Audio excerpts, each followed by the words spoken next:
അവർ ജീവിക്കാൻ വേണ്ടി പോയതാ. ഇന്ത്യയിലവർക്ക് മാന്യമായിട്ട് കഴിയാൻ അവസ്ഥയില്ലാത്തത് കൊണ്ട് അമേരിക്കയിലേക്ക് പോയതാ. തെറ്റായ മാർഗങ്ങളിലൂടെ ആയിരിക്കാൻ പോയത്, യാതൊരു സംശയവുമില്ല. പക്ഷെ ഈ മാധ്യമങ്ങൾ അടക്കമുള്ളവര് അവരെ അപഹസിക്കുകയാണ് ചെയ്തത്. അവരെന്തോ തെറ്റു ചെയ്തതുപോലെ. അല്ലാതെ അവരെ അപമാനിച്ചു തിരിച്ചയച്ചതില് ഇന്ത്യ ഒരു ചെറുവിരൽ പോലും അനക്കാത്തതിനെതിരെ ഈ മാധ്യമങ്ങളൊന്നും പറഞ്ഞു കേട്ടില്ല. ശരി, അമേരിക്കയിൽ മോഡി പറഞ്ഞു തന്നെയാണ് ശരിയായ കാര്യം. കുടിയേറ്റക്കാരെ നമ്മൾ സ്വീകരിക്കുക തന്നെ വേണം. പക്ഷെ അവരോട് മനുഷ്യത്വപൂർവ്വം പെരുമാറണം. മോദിയുടെ അമേരിക്കൻ സന്ദർശനത്തിനിടയിൽ തന്നെ ഇന്ത്യക്കാരെ ഇങ്ങനെ തിരിച്ചയച്ചത് അത് എന്തു സന്ദേശമാണ് നൽകുന്നത്? അതിനെപ്പറ്റി ശശി തരൂർ കഴിഞ്ഞ ദിവസം സംസാരിക്കുകയുണ്ടായി.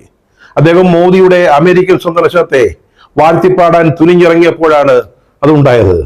അതായത് ഇന്ത്യക്കാരെ ചങ്ങലക്കിട്ട് കൊണ്ടുവന്നതിനെ കുറിച്ച് മോദി പരസ്യമായിട്ട് പറഞ്ഞില്ലെങ്കിലും രഹസ്യമായിട്ട് മുറിക്കുള്ളിൽ സംസാരിക്കുമ്പോൾ ഇക്കാര്യം ഉന്നയിച്ചിട്ടുണ്ടാവണം എന്നാണ് നമ്മുടെ തരൂർജി പറഞ്ഞത്.